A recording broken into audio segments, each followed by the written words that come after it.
podcast is part of the Sports Social Podcast Network. So that's the season done. We're at the juicy bit. We're at the end. We've got 8 teams left. I'm not Hugh. This is the rewind. Let's do it.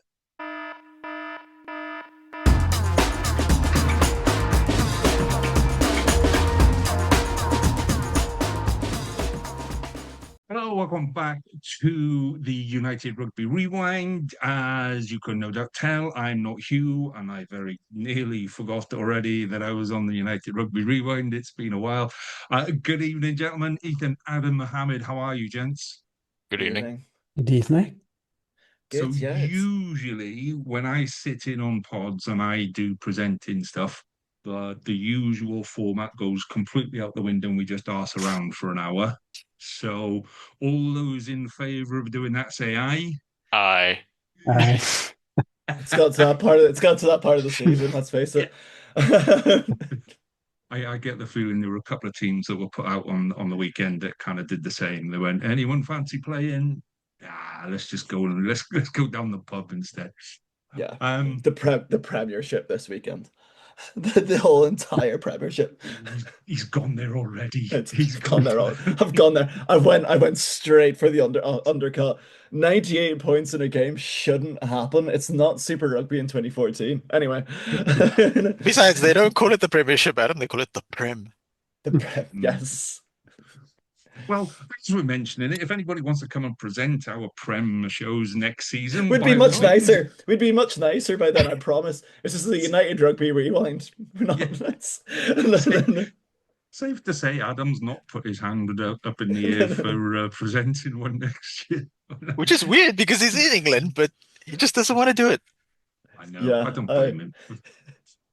Anyway, let's before we get into the rugby stuff, so it's Sunday night, and everyone will kind of be aware of what's happened today. So I'm just gonna share a screen here for a second, guys. So we're gonna start with a bit of sad news, which Scott Hastings has passed away today. So I'm not going to read a massive amount about him because there is loads and loads of people saying what a great guy he was and all of that kind of stuff. 65 caps over 11 years, which at the time was a record. I think it's only a woman centre has beaten him since then. I didn't realise he played 12 times for the Lions on two tours. I knew he was on two tours, and 13 for the Barbarians. So, if any of us watched him play, I mean, he was rock solid. He was absolutely heart and soul into it the whole time. So, Ethan, how's the news kind of landed in Scotland, mate? I think it's quite solemn in the sense of like how, because we were all shocked in the group chat that when we saw it, let alone the wider Scottish rugby community, because he was only 61, which we knew. I mean, I didn't actually know he was ill, but other people did know that he was ill, but it just came as a complete shock. Being 61, and it will be a rough time for the Hastings family over the last year, as Scott lost his wife Jenny. I think it was last autumn, in tragic circumstances. So at least now that he'll be reunited with Jenny on her birthday as well, which is quite a nice way to look at it. But yeah, there's been nothing but love for Scott on social media. Yeah, and I'm seeing tribute videos and all sorts of stuff already, and it's not just the normal stuff. You can tell people that are sharing stuff genuinely cared for the guy. He genuinely was a nice guy. There you go. So Jenny died in 2024. So yeah, it's like I said, I'm not gonna dwell on it too much. There's loads of stuff in there, but I think us as a pod and as a rugby community, when something like this happens, it's a 61. And it was so he fought off non-Hodgkin's lymphoma, which is blood cancer, which blood cancer is just a horrific thing to go through. But it came back, which is crap. It is crap. So our best wishes to his children and family, and to the Scottish rugby family, because every now and again stuff like this happens, and you go, do you know what? Rugby's rugby, no matter where you're from. Rugby's rugby on that, which is cool.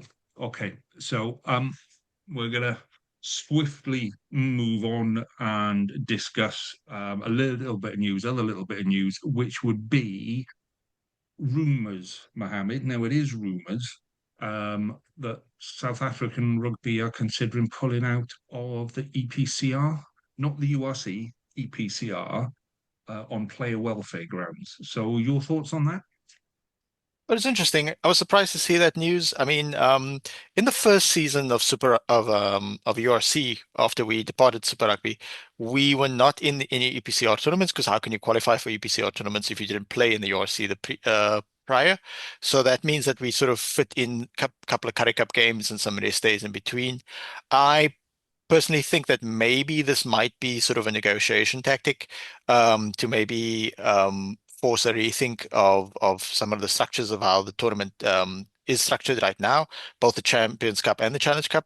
I quite enjoy the fact that South African teams are in the Champions Cup and Challenge Cup, because you get to see the URC is awesome because we get to play Welsh teams and Irish teams and Scottish teams and Italian teams, but then you get the even more variety of them playing English and French teams, or even Georgian teams in the Challenge Cup. Um, so, but I also thought that maybe there needed to be some sort of restructure in terms of like the group stages and stuff. And you guys have a deeper understanding and a deeper history with this tournament. Um, the one thing I thought maybe just like it's a weird situation where I'm not quite dis comfortable with the current format, but I don't quite have a definite idea of how to change it. I'm just open to a lot of suggestions. One thing that I have read about is maybe structuring it in such a way that instead of it being very football-like, as in football teams play Champions League mixed in with Premier League, FA Cup, League Cup, all mixed together. Whereas in rugby, from a Southern Hemisphere perspective, we used to just have a tournament at one tournament at a time, so you could focus on it. So maybe pivoting to starting the season just with the URC, and then people qualify, and then going into EPCR tournament. That type of format might appease some people. But like on player welfare grounds, South African players do play a lot.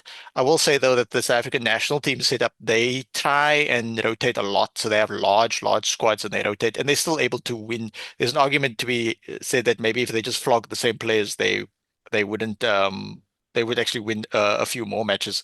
But then again, there's also an encouragement from South African national team coaches for players at a certain age and certain structure to play in Japan, where it's not as physically strenuous. But like, look, the major sponsor for the Champions Cup is Investec, which is a South African company. I will also say it's a very forward-thinking South African company. It's one of the companies that told their workers they don't have to work from home and travel to the CBD or wherever their offices is, as long as they can get the work done, which is very progressive within a South African context, as a lot of our companies are very like stodgy. I have a friend who has to commute to a job where he literally could do it from home, but because the people um, who own the company that he works for are just like stuck in the past, or just dumb, that he's forced to commute and like lose time with his family and stuff. So I doubt that we'll leave the EPCR tournament. I think it's just a means to get to the negotiation table, and maybe have an adult discussion on formatting. Mm.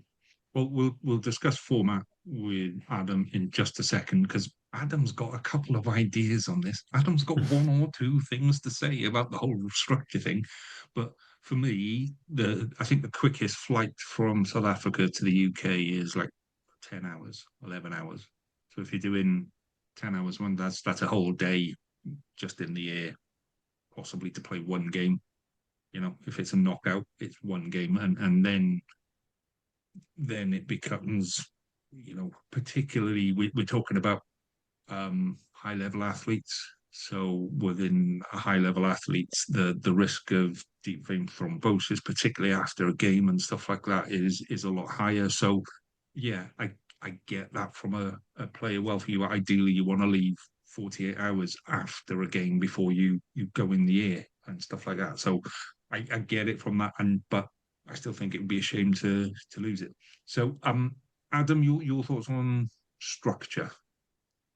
So we sort of like touched on this just before we started the pod, but I mentioned how I feel like a positive structure would be going back to the old pools. Going back to the old pools, making sure that we play both like home and away, but also extending on like so we used to play a home and away game in October, and then you would have had a home and away game against the same side as well in December. But I also think adding on an extra like team into those pools and extending those pools a little bit out so that they're sort of all sort of flying in and around each other essentially. I think we are playing so many different games, and I think the South African teams are expected to, especially in the knockouts as well, are expected to travel. Like one week they'd be in like Cape Town, for example, and the next week they would win and they'd have to play like Toulouse. There's something really there's like not an easy fix and there's not an easy answer to it. However, I do feel like as we sort of mentioned before, is that world calendar needs to be sort of implemented, and also maybe taking an aspect of like the round 16, take that away. Maybe having neutral venues for the things like quarterfinals or semifinals, because I feel like um maybe keeping the home quarterfinals, for example, so that's your incentive, but having neutral semi-final grounds to help maybe if you do have a South African team, maybe if you do have a French team that's going to go travel down to South Africa, etc. I think player welfare is so huge in this day and age as well that there hopefully is an easy fix.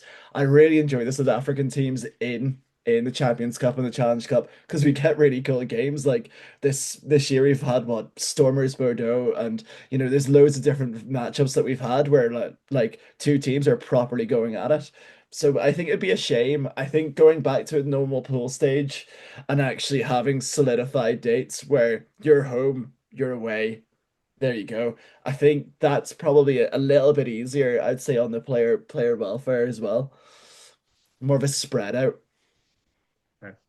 So, Ethan, I mean, would Glasgow and Edinburgh really be that gutted if they didn't have to travel to Johannesburg and Cape Town? Would that be a major issue? Um, I feel I quite like Franco's philosophy about it being the whole no excuses when it comes to traveling and stuff, because that's what he said when before Glasgow had to travel down to Pretoria to play in the final for the URC, which I think it's kind of like you'd have to be traveling anyway, sort of thing. That sure, a 10-hour flight's not pleasant, but at the end of the day, if it's only 10 hours and it's 10 hours and then you might win a trophy, maybe that 10 hours is worth it. And then Edinburgh, I think they'd be happy to actually be in the conversation for a Be happy to Champions be Cup. asked. Yeah. See, I've got a different theory on this. I think it's the airlines. I think the airlines are worried about the price of fuel when you stick a South African pack in the back of the aeroplane and they're going, Jesus, this thing's not going to take off. How do we get this thing off the floor? Have you seen the size of the boys in the back there? We need more fuel. So yeah, okay. Let's move on then. So before we move on to the round 18 of the URC, if you are liking what you're seeing, what you're hearing, please do subscribe on the Global Gainline channel, which is this one. We have got a South African pod, we've got an Irish pod. Ethan is letting the side down, I'm afraid. There isn't a Scottish pod yet, but if anybody fancies it, please do come on board. Ethan would love to have another Scottish fan to talk to because apparently there's only like about four of you. There's only about 4 Scottish fans who actually want to talk about it. So if you're a Scottish fan, drop us a line and we'll, or an Italian. I quite like a Scotalian pod. What do you reckon to that, Ethan? A Scotalian pod. Is that the right way around to put it? Yeah, it doesn't sound too bad. It's I better mean, than. it would. Oh, sorry, Sorry, Adam. it's better than it-ish. Anyway, sorry, go on, Ethan. Sorry, Ethan. I was going to say it would mean I'd have to learn more about Italian rugby, which I'm happy to do. Cool. Okay. Well, if you're liking it, subscribe and let's go from there. Right. Okay. I am going to share the screen that I've got there, which gives us all of the sexy information from last week's games, last weekend's games. So just so everyone knows, Hugh is actually at a wedding, right? And Hugh's busy and he can't do anything. However, Hugh did send a whopping great big message to us all to say these are my thoughts on the game. So obviously, if Hugh is at your wedding today and why would you be listening to a pod the day after you get married? But let's just say you are. Let's just Wedding say night you are. pod. Wedding night Yeah. pod. Get it on, love. Yeah, I'll be there in a minute. We're just on the round 18. I'll be with you in a minute, love. Yeah.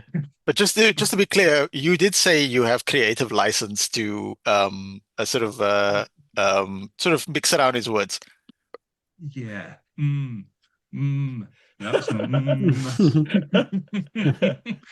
Hugh says Hugh's a big fan of Leinster. Right.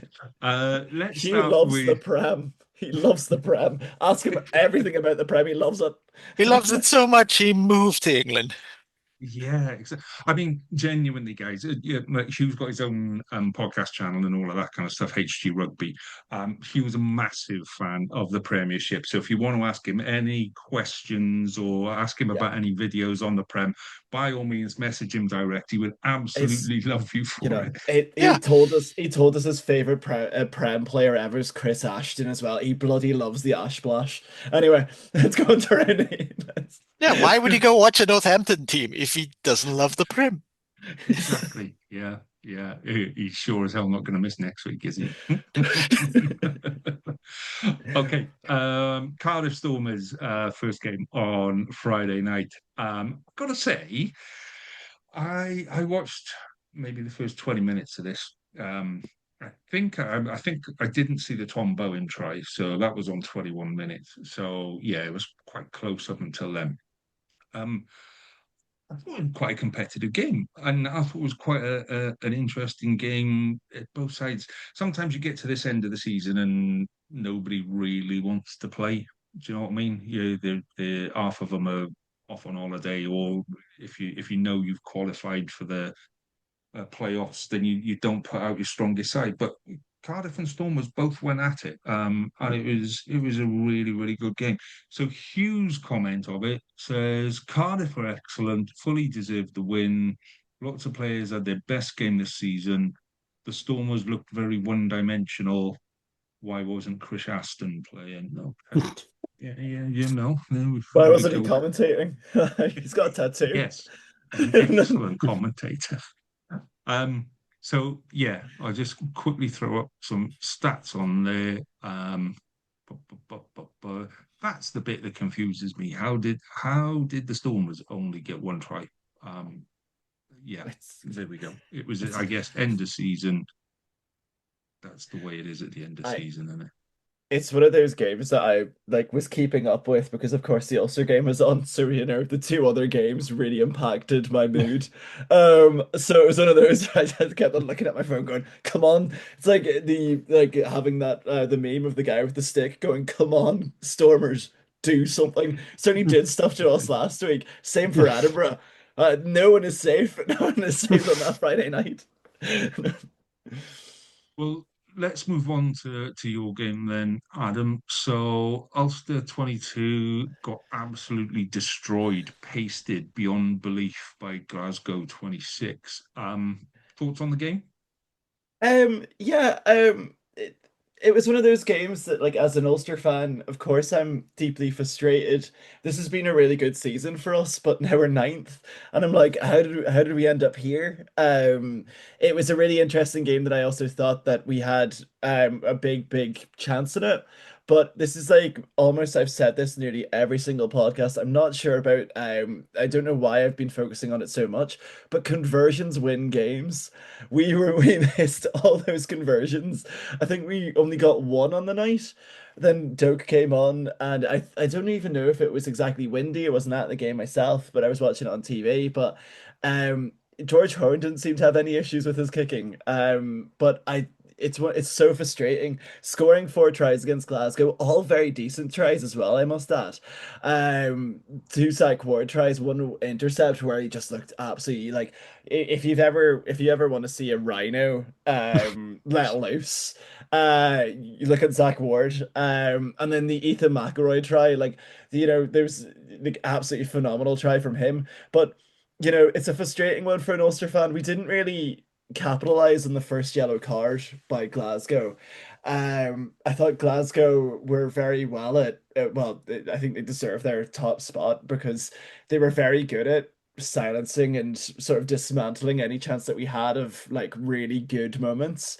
I think for our Ulster tries, we were it wasn't so much it was our attacking structure. It was all very much based on taking our chances and gambling. That's why most of our tries were on the corners, and that's why we didn't really have many conversions to actually that are actually kicked.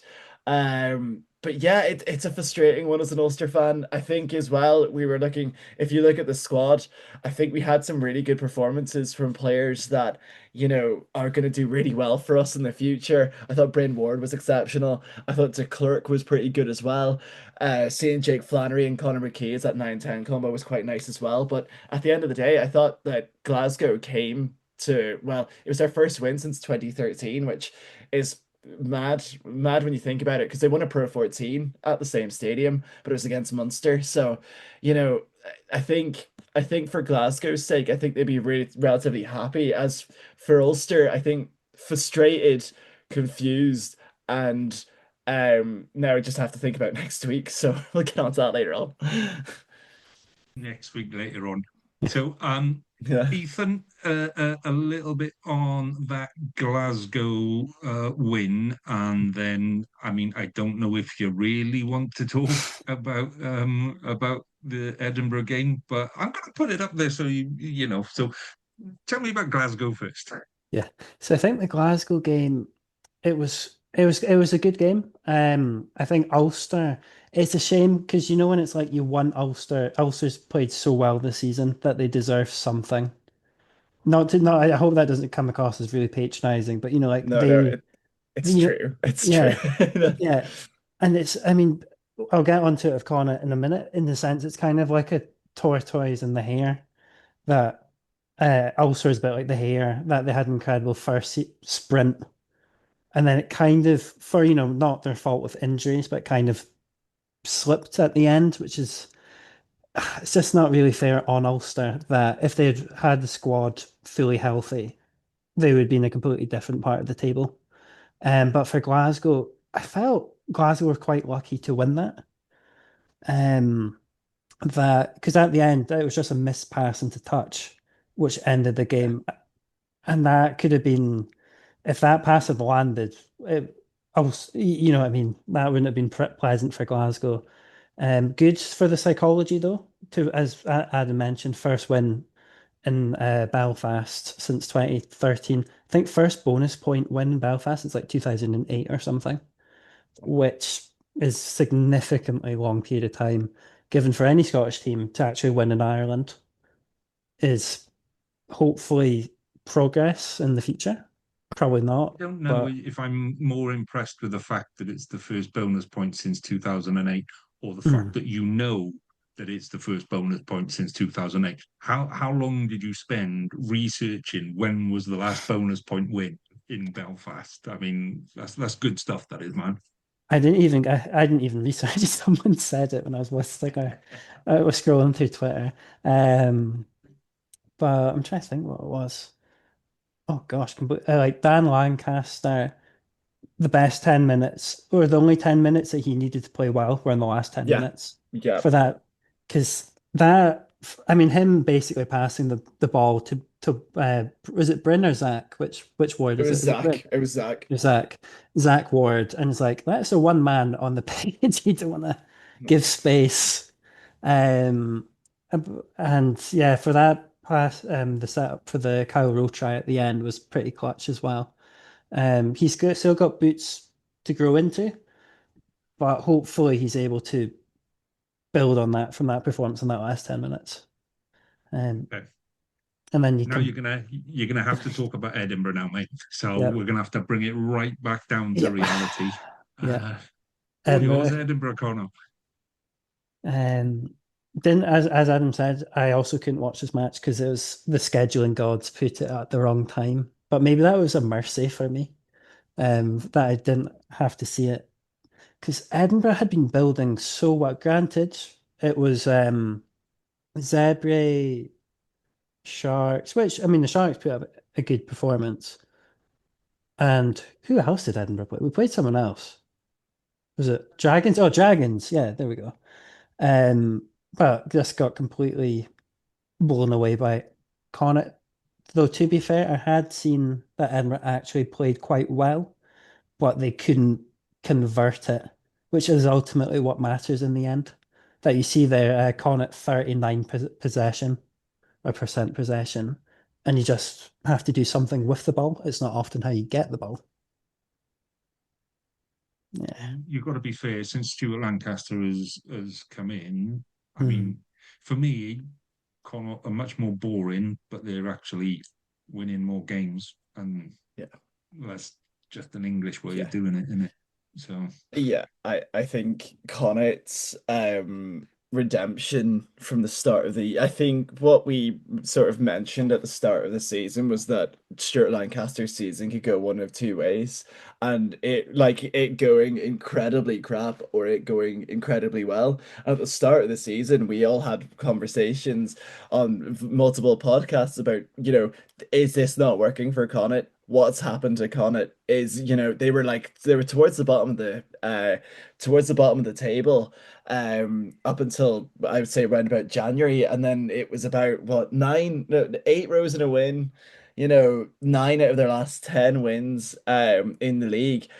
They are a dangerous outfit. And also when you consider looking at Connacht's squad for next season as well, they've got an influx of players like Frawley's coming in. You've got Jerry Carr coming in as well. They've recruited very, very well. And I mentioned it on the Interpro show last week, is that Connacht are only going to get better.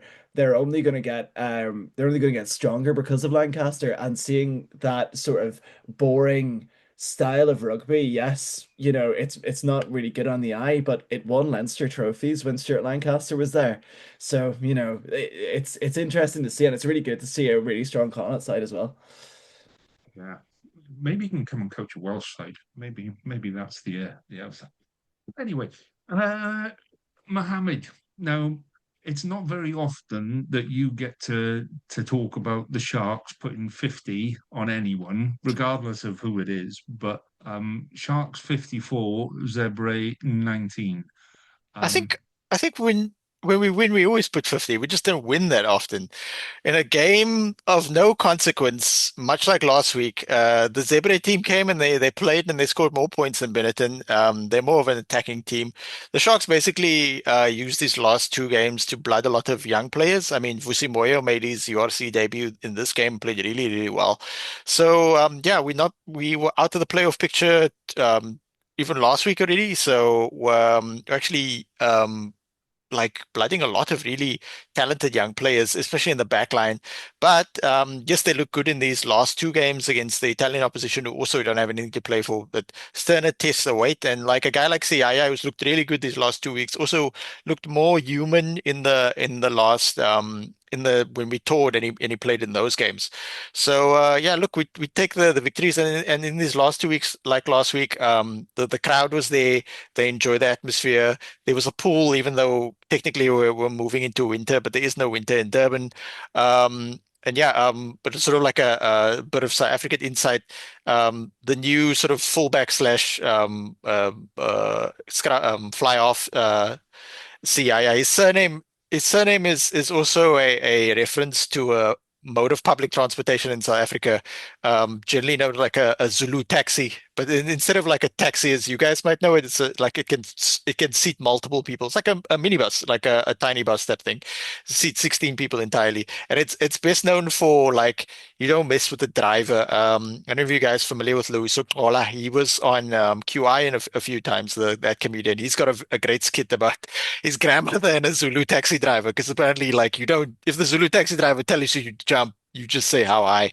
So yeah, having Siaya at 18 play really well. Bit disappointed that Luan Gilame is departing us. He's 19. We gave him a debut this season as well.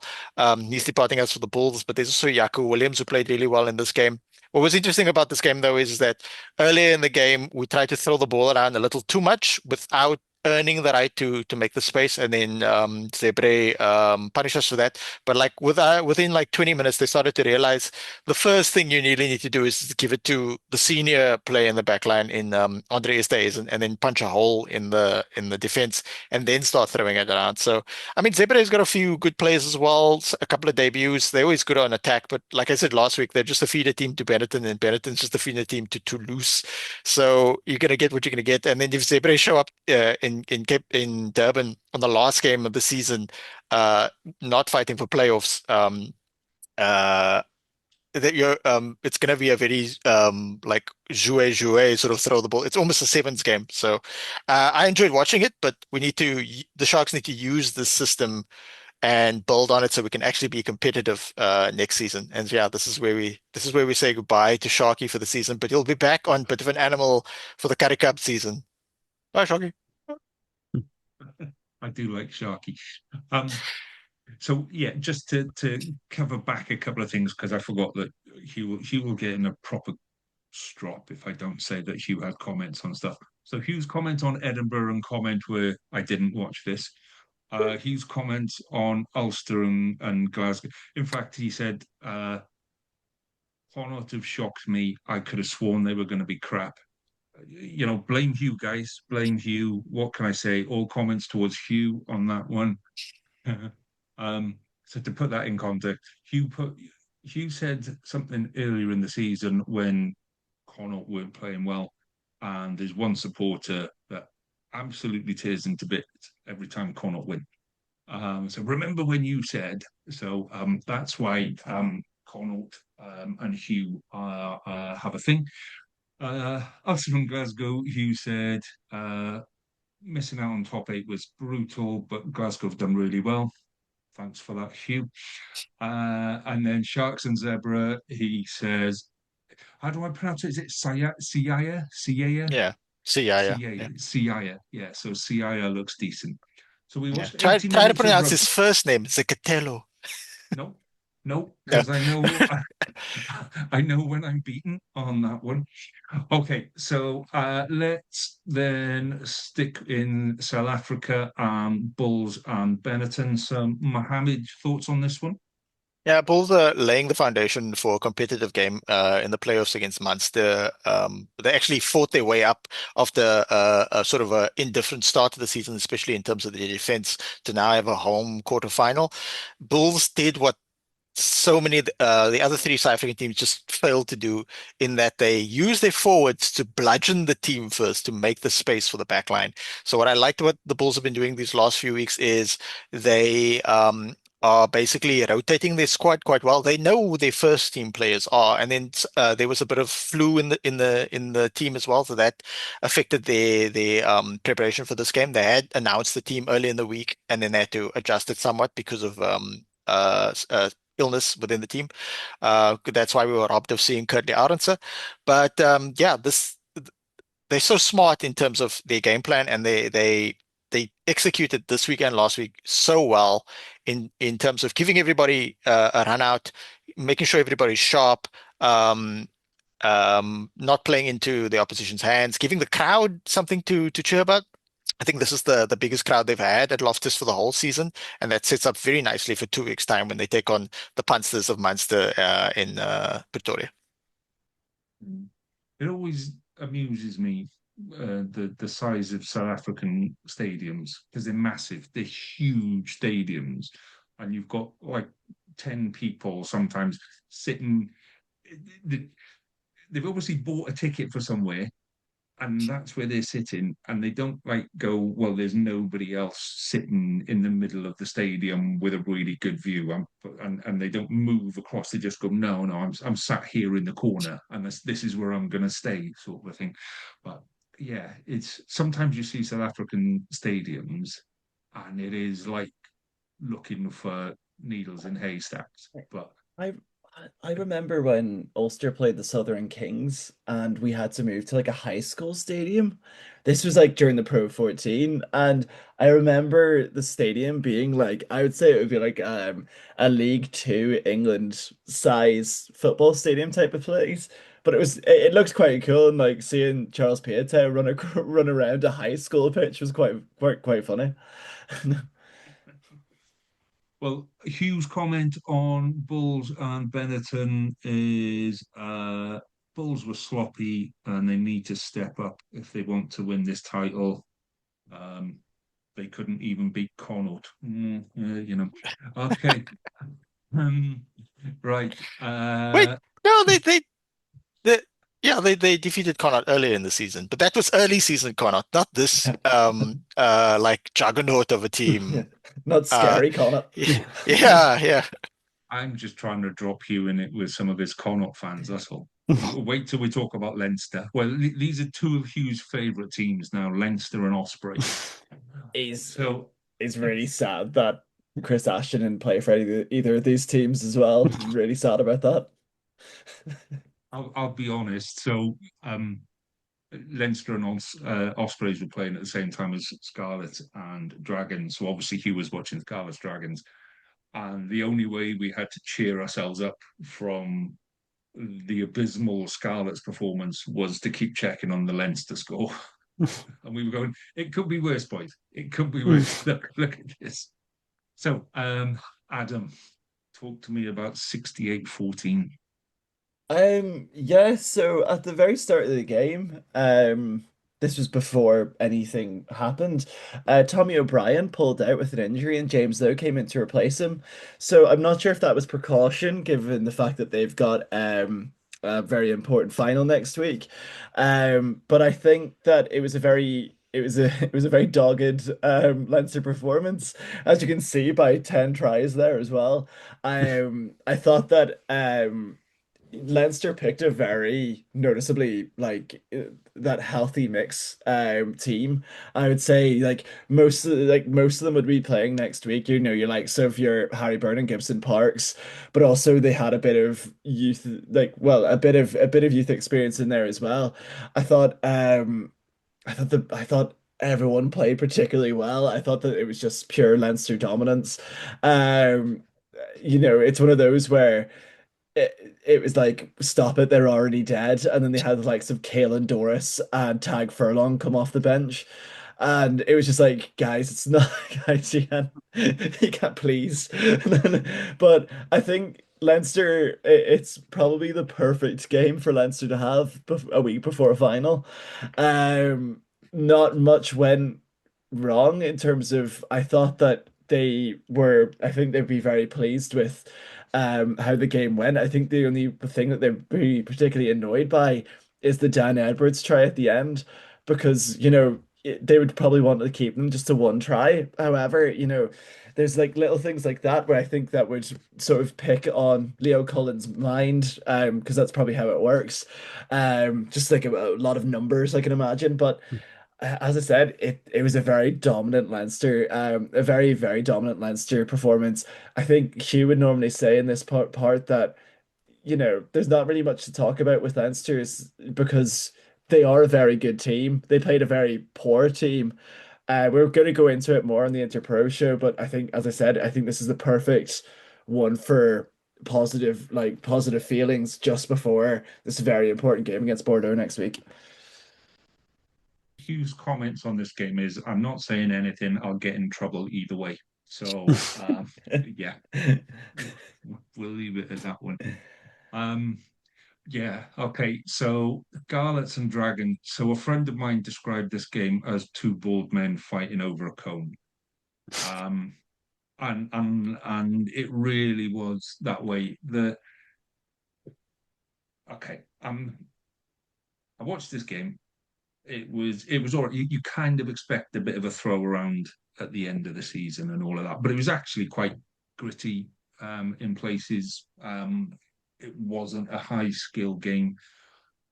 Our the Scarlet's backs were just horse dung from the off. Our best back through that game was Tame Plumtree, and he was playing number 8. Um, have any of you seen his try? Is the first try, that 2 minute Yeah. try? If a fullback scores that, if a winger scores that, that's all over the place, and everyone's going, this is the new genius. So, he did have a cracking game. He really did have a cracking game. The bit that will come up in this is this bit here, 2 yellow cards. Now, we have a policy of not criticizing referees. So all I'm going to say on that was Ben Whitehouse refereeing that game, and how both of those cards got issued. I've got Dragons friends that are going, I have no idea what he's doing. There was a bit halfway through the second half where he blew up for a scrum, and both sets of props just kind of look at each other, going like, "Well, none of us really know who's done anything wrong here. We don't know who's done anything right. We don't know who's done anything wrong. No idea who's won the penalty. Oh, we're resetting. Why would?" And nobody had a clue what was going on. So, I've criticised him in the past, and I said I wouldn't do it again.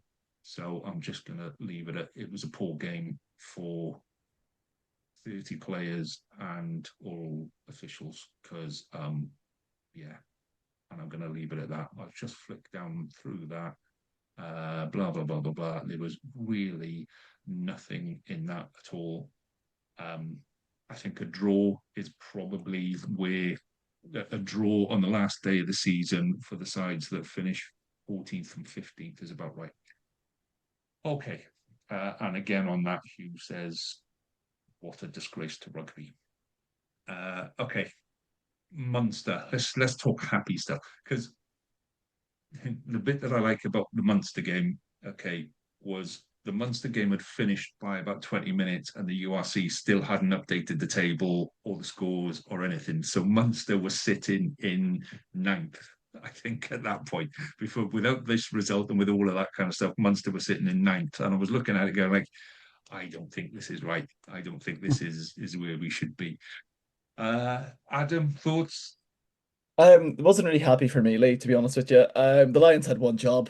But to take off my Ulster cap, I think this is it's a statement win for Munster.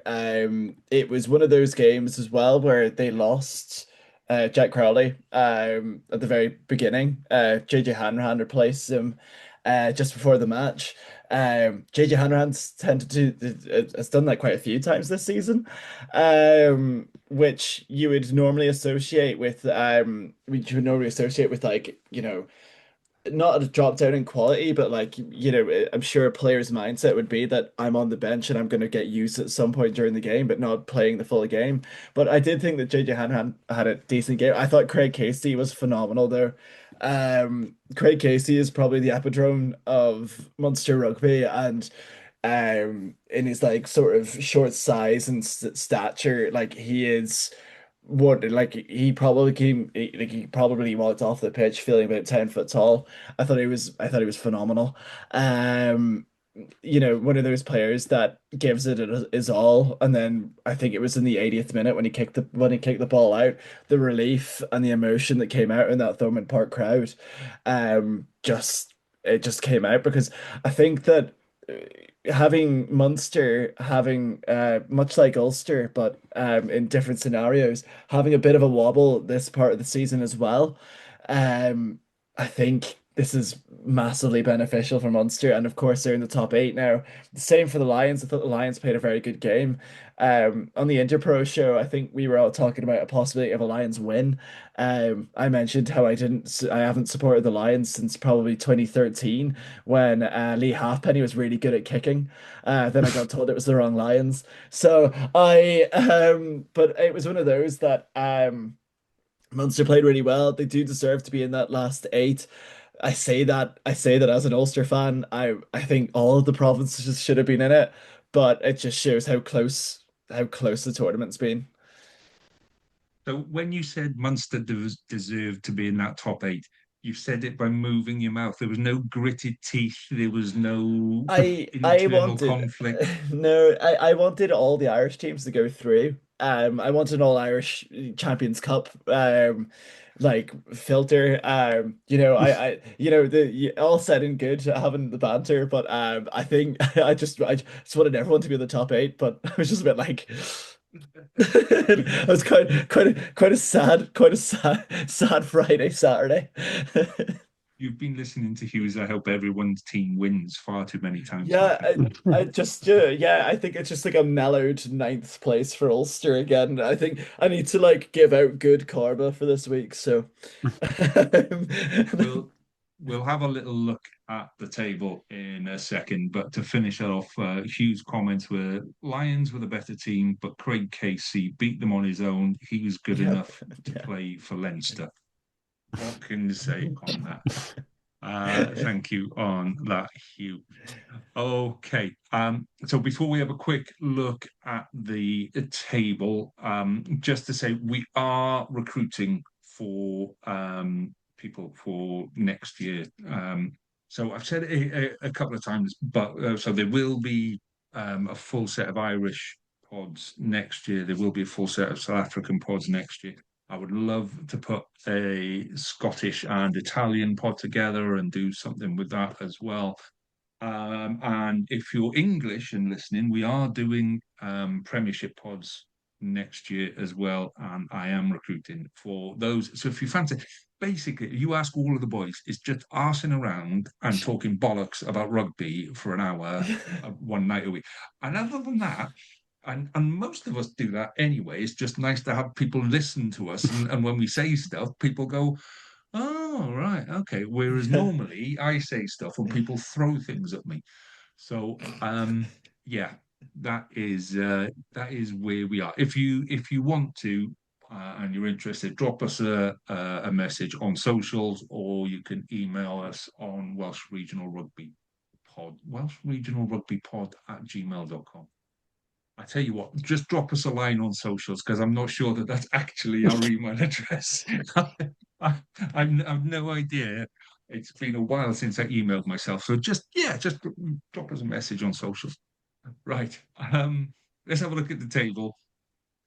Ethan, we're back to you, and all we're gonna do is go, do they deserve to be where they finished up? So do Glasgow deserve to be top of the table, Ethan? I think overall, yeah, we did get lucky.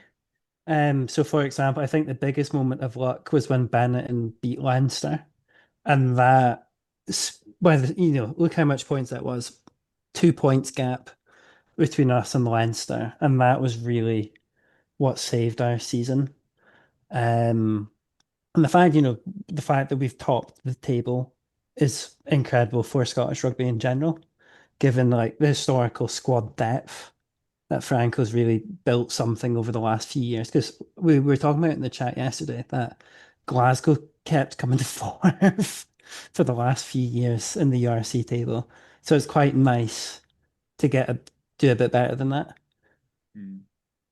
And there was a time where that would have been it for the end of the season, and we'd have gone Yep. right, won the table, but now we've got the playoffs. So I mean, we're going to preview the playoffs next week in a bit more detail, but how comfortable do you feel going into the playoffs? I'd honestly rather, with all respect to the Connacht and all respect to the Bulls, I'd honestly take the Bulls again at Scotstoun than Connacht, just because Connacht has got that momentum that they've every performance, they keep building, and they've got. I don't know if you say they got the hype, if that's a fair thing. They've got the belief, and they keep getting better. Whereas Glasgow, it's kind of like whew, we were lucky to beat Ulster there. Whereas Connacht will be heading into the quarterfinals going, let's go, we can do this sort of thing. Okay. Okay. Adam, Leinster in second. I mean, it's not often we say Leinster in second, but what do we think of Leinster coming second? And remember, the fans are very touchy about not winning stuff. Yeah, I think given the start of the season and like how many times they actually lost and how confusing that was for the entirety of everyone, I think their fight back has to be applauded. In a way, as I say, I have to give out good karma now because I'm really worried about a final next week. Um but yeah, I think Leinster being in second, I think that's probably the best thing for them. They've got a clash against the Lions in the next round, which they would probably be really favorites to honestly win that. I'd say they would shuffle on that as well. Um, I think for Leinster as well that they can look at probably winning the thing as well. Fighting on two fronts. I feel like if Leinster don't win a trophy this year, there'd be massive questions over the likes of Leo Cullen. So I'd say it's very interesting, and I think they'd be more beneficial towards that second place, so they get the home semi and the home quarter, that home lead in as well, and probably a final in Belfast if they play Glasgow. So, it's a nice sweet trip up the road if they get there as well. We'll talk about that bit in a minute when we get to the end. Mohammed Stormers in third, Bulls in fourth. Is that what you would have said at the start of the season? It's a weird situation because Stormers started really well and then they regressed, and now the general feeling is disappointment that they didn't finish first or second. Because we know how valuable it is to get a home final. Having said that, the Stormers did lose to Munster in a home final, and Bulls did go to Glasgow. But yeah, and then the Bulls situation is different, where they started poorly and they built their way back up the table, and they're very stoked to get a home quarterfinal and fourth. So I mean, well, I didn't get to talk about the Stormers Cardiff game, which was like very good. I mean, Cardiff Stormers started sort of reasonably. They scored first, and then Cardiff were much the better team in the second half. But it's so weird that we're going to get. I've been talking like for the last few weeks about a possible Stormers Connacht quarterfinal in Cape Town, or a Stormers Ulster quarterfinal in Cape Town. But weirdly, we're getting a repeat of the game we just watched against Cardiff. And yeah, I don't think Cardiff's. I think the Stormers are going to have this week off and like go for Cardiff and defeat them. But the question is, then they have to face Leinster. So Stormers inability to do structured attack and just relying on their very talented backline players is gonna sort of hurt them in that respect. Also, the fact that the Stormers got so few bonus points, that's a problem, and they lost two games on the bounce without getting any points to the Sharks in the middle of the season, which from a Sharks perspective, I was like stoked. I thought, oh, this is going to be like a springboard for us to maybe make the playoffs, which didn't happen. And now retrospectively, I think like, oh, we could have given Stormers a game to help the whole South African system as a whole. Because I mean, we're not making the playoffs anyway. We're just outside of it. So I think the Stormers will be disappointed, and weirdly, the Bulls will be stoked about where they are. Okay, cool. So in the same way that we don't say Leinster in second very often, we don't say Munster in fifth very often. So Adam, I mean, there was a point in the season where we thought maybe Munster won't even make the top 8. So they've Yeah. done well to kind of recover, but that's not a good season for Munster, is it? No, not really. It's really interesting because if you were to tell a Munster fan and an Ulster fan what's your opinion of the season, we would have two very different opinions. I think Munster would have bitten your hand off to end up in fifth, considering everything that has been in the past couple of months and the games and the performances as well. They've been struggling with injury. I think for Munster, they look at that Champions Cup like qualification, and they're going to really value it as well because, you know, my co-hosts on the Interpro show are looking at flights to Georgia at some points in the season. Like it's really for Munster's sake, I think, Munster and Champions Cup rugby go hand in hand. They've got all the sort of history behind it as well. So, I think for Craig Casey's sake, as Hugh said, I think for Craig Casey's sake as well, it is good seeing them there in fifth. I think it's a very interesting game against the Bulls that they will have as well. It would it be a redo of the final a couple of years ago as well? So there's history there, there's rivalries there. It's going to be a good match. Yeah. Okay, so Cardiff, the highest placed Welsh side, and with all the WRU bollocks that's been going on through the season, I'm shocked that any of us have made the top half of the table, let alone the side that allegedly has no money and can't recruit people and narrowly avoided being made bankrupt. So for Cardiff to get to sixth and actually to have played some really good rugby in points through the season, um, they've done really well to get there. Um, it's not going to stop the conspiracy theories that fly around Welsh rugby. The best thing for Cardiff at the minute is for the WRU to relocate to Builth and then maybe people will stop the favoritism stuff. But yeah, with all the off-field stuff, for any Welsh side to get anywhere near the top half of the table is good. Are they going to go any further? Yeah, I can't say yet. Say a trip down to South Africa, and if they win that, then they come home, and then probably another. Well, then there would be another trip to South Africa either way. So I just don't see. I think they've done well to make where they are. They enjoy the next game, but I don't see them coming away with a win. But then I didn't see them winning last Friday. So who knows? Who knows? It's Cardiff. Strange things can happen. Down to seventh then. Mohammed, is this where the Lions belong? At one point they were second in the table. Yeah, but then they had to go on tour and they only took 1 point of a possible 10. I think considering the Lions' struggles, they then have a wealthy owner, but then there's not massive investment. We've been told that there's been investment in the coaching staff. I haven't yet quite seen articles to collaborate that. I should actually reach out to a few people to get some clarity on that as well. Beginning of the season when we did the preview part and I was just winging it, I was like, which Scottish team am I not going to put in the top 8? Well, let's not upset Police Commissioner Ben. Let's just put Glasgow out and that type of thing. Although I was thinking, because I was watching a lot of Curry Cup at the time, and all the articles I was reading was like, oh, Glasgow had to send all these Oaks away because of Kalon's friend at the Scottish. What's the name of social? We used to be an island. New Sephora. Very Nosferatu type name, by the way. He Very on he is brand. he's very Nosferatu type of person as well. Australian people are such nice people. Anyway, everything's trying to kill you in Australia. And then I said, Lions to make the playoffs because I was just being very optimistic. I wanted all four South African teams to make the playoffs.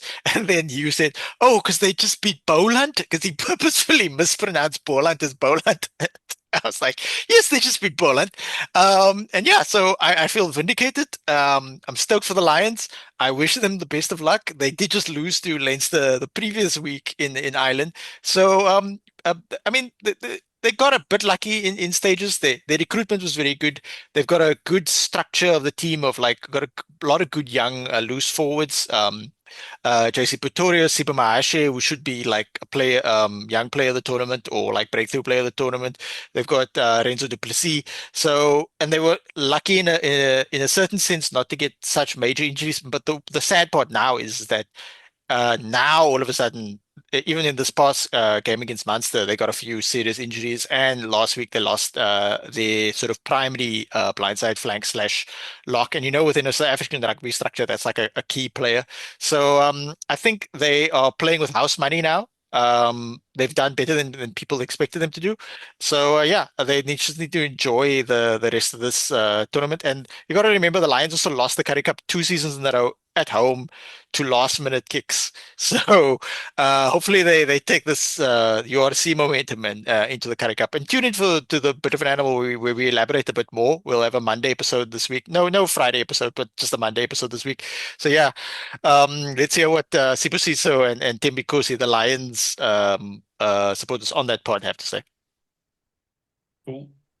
Adam, your third side in the top eight, Connaught, as we've discussed already, an excellent second half of the season. Is momentum with them? Yeah, I think when Ethan mentioned it, it was something that I didn't really take into consideration, something that might happen. Connacht do play a very, as we say, it's not the most exciting way of playing, but they've found a blueprint for success. They found a blueprint, they found out how they can win. Um, I think as I said, I wanted all the Irish teams to be in the top eight. So I think for Connacht being in the top eight is massive. And considering that they had nine out of their last 10 games in the URC, I think were wins, that is remarkable. That is like the turnaround that dreams are made out of. That is what nearly winning every single game in the second half of the season, which is fair play. I think a lot has to be said about the coaching and a lot has to be said about the players as well. They've got a really good functioning team. They've got a lot of talent coming through next year as well. They've got good props as well that are coming through their youth system. I think for Connacht, I think this is massively beneficial. A year in the Champions Cup as well, especially with their new stadium. Things are looking on the up for Connacht. And I know you're going to do the preview next week, but I can genuinely see them pushing Glasgow all the way and that Yeah. coming down to one score at the very end. So, right, you boys have had all your fun now. You two can go to sleep. This is now we're in mine and Ethan's kind of territory now. Yeah, we're in the bottom half. I don't know what you mean. Yeah. Yeah. So you're down in the depths. Let's start with Ulster, Adam. I don't know how we've ended up here. I think I think we've had a better season than Munster. And it's something that I'm gonna say on the get-go. I thought we played some entertaining rugby. However, I think the draw against the Stormers last week, we had a couple of really annoying losses, particularly at home. I think our interpros, I think we only won, I think we've only won one of them this year in terms of against Munster at home. You know, we weren't. We were playing some really good rugby, but we were rotating a lot. I think we actually became, as David on the Interpro show would say, because we were fighting two tournaments. We were really quite stressed in our squad depth, and I think that's something that we need to work on. I think for next season as well, I think squad depth is something that we need to massively build. It's very disappointing not to get into the top eight. As I said, I'd remember the season really fondly.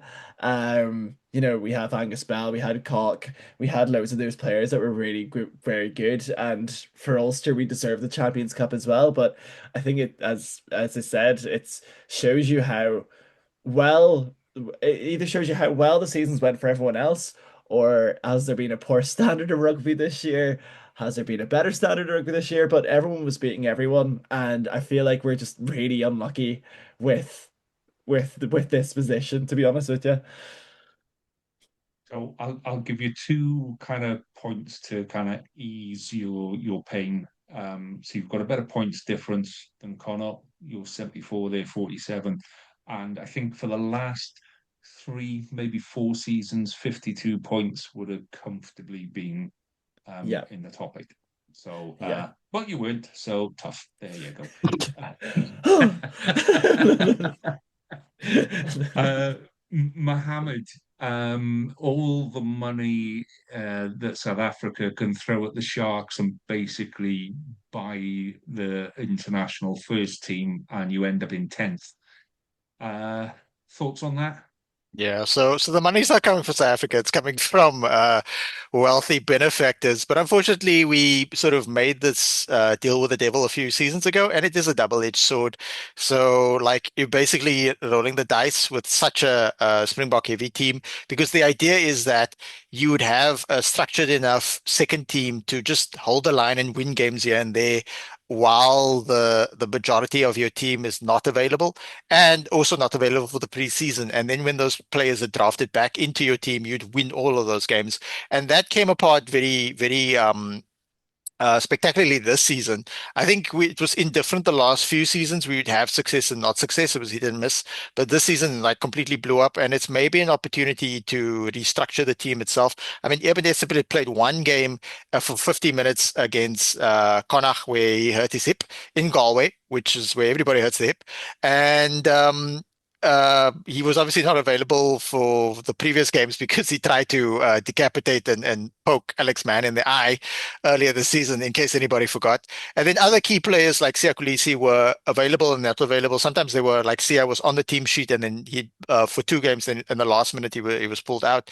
Key players like Grant Williams only played 8 URC games this season, and maybe like 2 games in the EPCR tournaments. We played 5 games in the EPCR tournaments, played for the 4 group games, and then we made the knockouts of the Challenge Cup and just got knocked out in the last 16 round. So I think if they're smart, they'll do this. They've got a good team here. There's some talented players throughout the team, and some players there's a big turnover, there's lots of players leaving.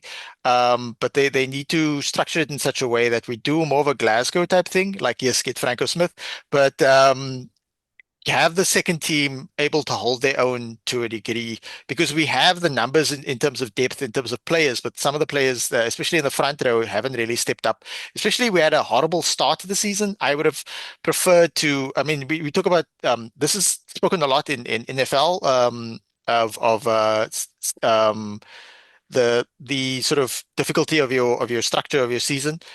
Not every team's strength of schedule is the same. So we started like at a nightmare schedule when we didn't have like majority of our Springboks. So and we barely recovered from there. Maybe those 2 victories against Stormers could have propelled us, but we didn't use that as a springboard. We barely, like, we beat the Stormers twice, we beat the Bulls once, then we lost the Bulls, and we lost the Lions twice. And that's not, last season we actually won the South African Shield, and this season I think we finished like second last or last. So lessons need to be learned. We lost the coach during the season. We fired John Plumtree and brought in JP Peterson, but now we have a bit of a break. A lot of the Springboks go away for Springbok season, but how are we going to use the 7-match Currie Cup round robin? Because we're probably not going to make the playoffs there with our talented players to then also prepare. Because the weird thing is that I had this conversation with Kaylon offline of like, why are Leinster playing really well, even though most of their key players aren't in the preseason, whereas the Sharks are like falling apart because most of the Sharks players are with the Springboks during preseason. The one factor could be that some of the players that you would think of as your second string team are sort of like split mentally of like, should I focus on preseason or should I focus on the 7 round robin games in the Currie Cup? So no excuses, but we need to structure it a little better. And hopefully the fact that we have maybe less Springboks and we blood some of the younger players will allow us to then rebuild. Because I mean, we look at, I know Ulster didn't make the playoffs, but if you look at Ulster bounce back from last season, that's really something to look at. Okay. Ospreys quickly then. Again, anything that is done on the pitch this year for a Welsh side, quite honestly, is a miracle. Mark Jones has done a decent job there, but with all the off the field stuff going on, they've lost a whole lot of key players for next season. And then a couple of weeks ago, WRW turned around and go, okay, now we'll stick with four for a while. And it's really just shafted everyone apart from Cardiff. So, yeah, I think they've done well to reach where they've got to 11th. They'll be disappointed. I think all Welsh sides this year are just happy that the season's over, done with, walk away, go sit on the beach for a couple of weeks, and then come back and try and do it all again before the WRU cock it all up again. So, yeah, I think the Ospreys can be happy reaching 11th and being, up until 3 or 4 weeks ago, maybe they were within touching distance of a top 8, and it has kind of been a bit too much of a stretch at the end of the season for them. But yeah, done well. 12th position, Edinburgh. Ethan, thoughts on poor old Edinburgh, who gave their coach a 2-year extension? So I Your think thoughts? well, so I think for Edinburgh, and I think it was in the first half, they lost like 3 or 4 games in a row by a single point. That when you look at that, I don't think there would have been bonus point wins. Like the game that stuck out to me was the Munster game where Edinburgh were down by at least one player for half the match, and they still lost by 1 point. Um, and that could be what at least 12 points. That maybe not enough to get them in the top 8, but just at the door.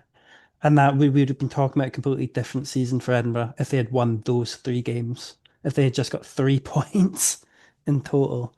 Um, I think they know themselves that they're gutted. I think Marshall Sykes was talking about that Edinburgh's kind of jealous of Glasgow's success. Maybe not jealous, but like, oh, look at them. Oh, why can't we have that? And you're like, well, you tell me, Marshall. Um, that it looks like when you look at all the recruitment Edinburgh's done, that they are trying to build for something, that they have gotten rid of quite a few players, whether for good or wrong reasons. Like what Hamish shouldn't have, Hamish Watson, I should say, probably shouldn't have been kicked out the door, given all he's done for Edinburgh. That he's not the fundamental problem, it's in the back line. That once they get centres able to distribute the ball more, Edinburgh's future should be significantly brighter. Okay, cool. Do you want to do Benetton as well, or do you want to play the I don't know anything about Italian rugby card? Well, from what I can remember, they are losing quite a lot of players. So, obviously it's going to be a 50-50. They've still got, or they had Barex, and Barex is the one who's now going, isn't it? Or is it Monticello? Other way around, yeah. Yeah, it's See, I Monticello. lost the 50-50. I think losing Monticello is quite a big loss that arguably could have been in the World 15 for Player of the Year. Um, Done a lot for Italian rugby and for Benetton. Losing him, but then it's kind of a similar argument. Like, what's the purpose of Zebra and Bennett? Similar to Glasgow and Edinburgh. Like, are these teams really not quite feeder teams? That, for the long-term Italian success, what's healthier? Having two really good Italian teams or producing quality players that boost the national team and then hope that then that trickles down to the clubs. It's Benetton, the only good thing about Benetton that I can see this season is they've still got a lovely pitch. The thing about Benetton though is that they started really poorly in the URC, and then it seemed like they were dead set on trying to win the Challenge Cup because I mean they were top seed in that tournament, and I was super surprised to see them lose to Exeter, considering how highly we deemed the Prem. And then Exeter went on to lose to Ulster. So yeah, they put all the eggs in that basket, and it didn't quite work out. And then they immediately, once they got knocked out of the Challenge Cup, they went to rebuild. And they are getting Jean Smith from the Sharks, who obviously was born in Treviso, because He was born there when his dad was playing. Okay. Well, we'll slip down another one to the Scarlets. What can I say about the Scarlets? It's been crap. Is what I can say about Scarlets. It's just been a really poor season all round. Joe Hawkins isn't a 10. He's not the 10 that we need. We've got an absolutely stacked backline to the point where we've had to let international players go because we just can't afford to keep, I think it's 8 international backs, 9 international backs, whatever it is. So, we've got a couple of decent players coming through. You've got Eddie James, you've got Joe Roberts, you've got Archie at 9, you've got Max Page on the wing, you've got Blair Murray, you've got Ellis Mee, you've got a real good quality backline there, and it all falls down when Costello isn't at 10. And as much as people want to go and say Hawkins is a decent player, he's just not a 10. He's stick him at inside centre, and that's pretty much been where we've fallen down. We've had very little ball because our pack hasn't delivered what it needed to deliver. And then what we've made when we've had Costello there, I think the points difference between Costello playing and Hawkins playing is about 8 points per game. So that tells you all you need to know. And Costello's been out for most of the game, most of the season. So yeah, what comes in the off season? There's rumours about another 5 or 6 players due to come in. There's rumours about a shake-up of the coaching staff. We knew stuff happened behind the scenes mid-season.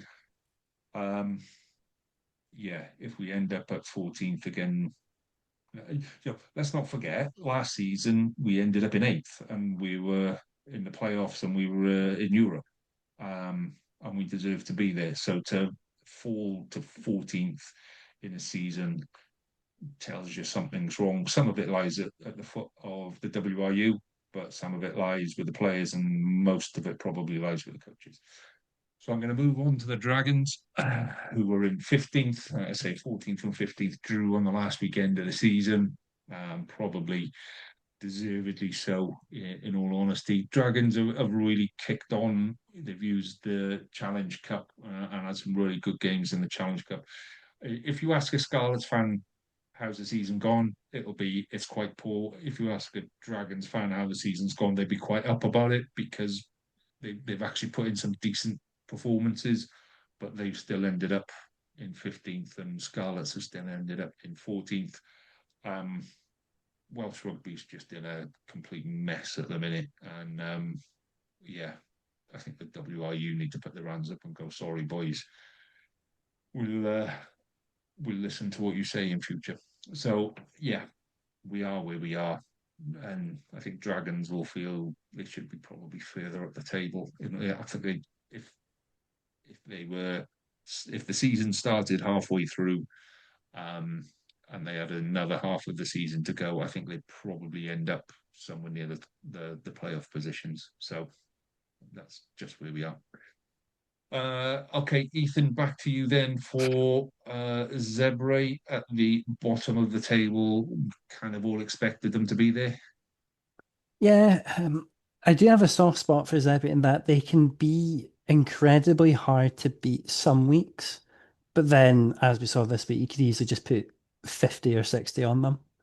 And it's just that, I don't know how you describe it. It's not even Jekyll and Hyde, is it? It's just how, yeah, it's like, how can Zebri build on it to have more of those, oh, sure, we may have lost, but we've kept it within 10 rather than 40. That at least if they know that, oh, we lost by 10 points, they've got something more they can build on. Whereas it seems one week, I was literally trying to think a minute ago, I can't remember who Zebri beat this season, that they had 2. It was probably the Welsh side. I feel like, I sorry, I swear they beat somebody big.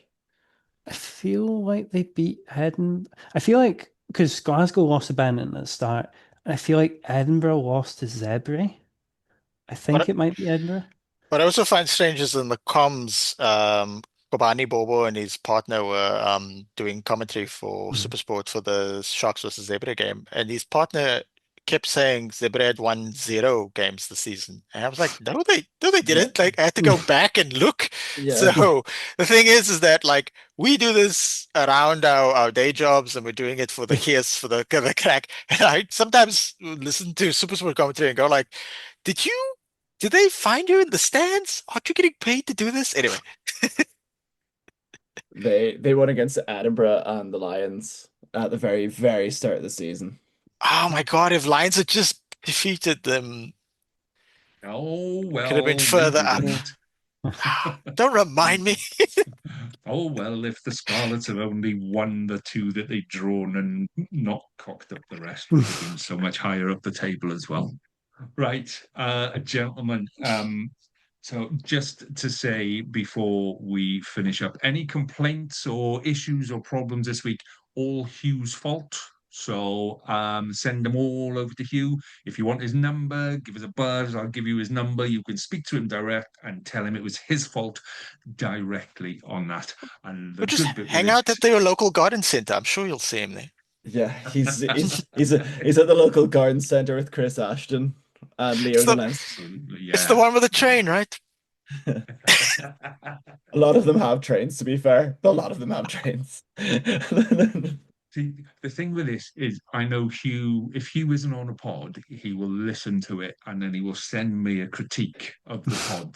So about 9 o'clock or 9:30 tomorrow morning, I'll be getting all these messages from Hugh coming, I did not say that. How dare you? Oh, my Jesus, Lord. So, yeah, there we go. Right, gentlemen, it has been a pleasure as always. I doubt I'm going to be back for a while because I think he's going to move high heaven and water to make sure that he's here in future. Um, to give you an idea, I sat in for Kalen once on the Interpro show, not missed a week since. Yeah, I know he has missed a week, but we had to host it. We had to host it. That's what he, it was. he insisted that I didn't host because I did an Irish accent. I thought you did a Jamaican accent. Well, I'll have to go back and watch that episode. It was somewhere between Cork and Kingston. It was somewhere around there. I thought it was quite accurate. What can I say? Gentlemen, it's been a pleasure as always. If you can like and rate and all of that kind of stuff, we'd be over the moon. And until next week, when you talk about the playoffs, we were going to. No, I tell you what, if you want to listen to stuff about the cup finals and all that kind of stuff, it's Irish stuff. Go listen to the Interpro. It'll be out One, on Tuesday. yeah, well, we've got we're recording on Monday. That's going to be the URC side of things, and then we're recording on Thursday, and then possibly on Sunday morning. So fun times for the Interpro, sure. I think Caleb might be doing a few more as well on top of that through this week. Yeah. Yeah, if you want to hear about the Irish preparations for the cup finals, then listen to the Interpro show because they just bleat on and on and on and on about it. Gents, it's been a pleasure as always. Enjoy your rugby. Cheers for now. Ta-ra.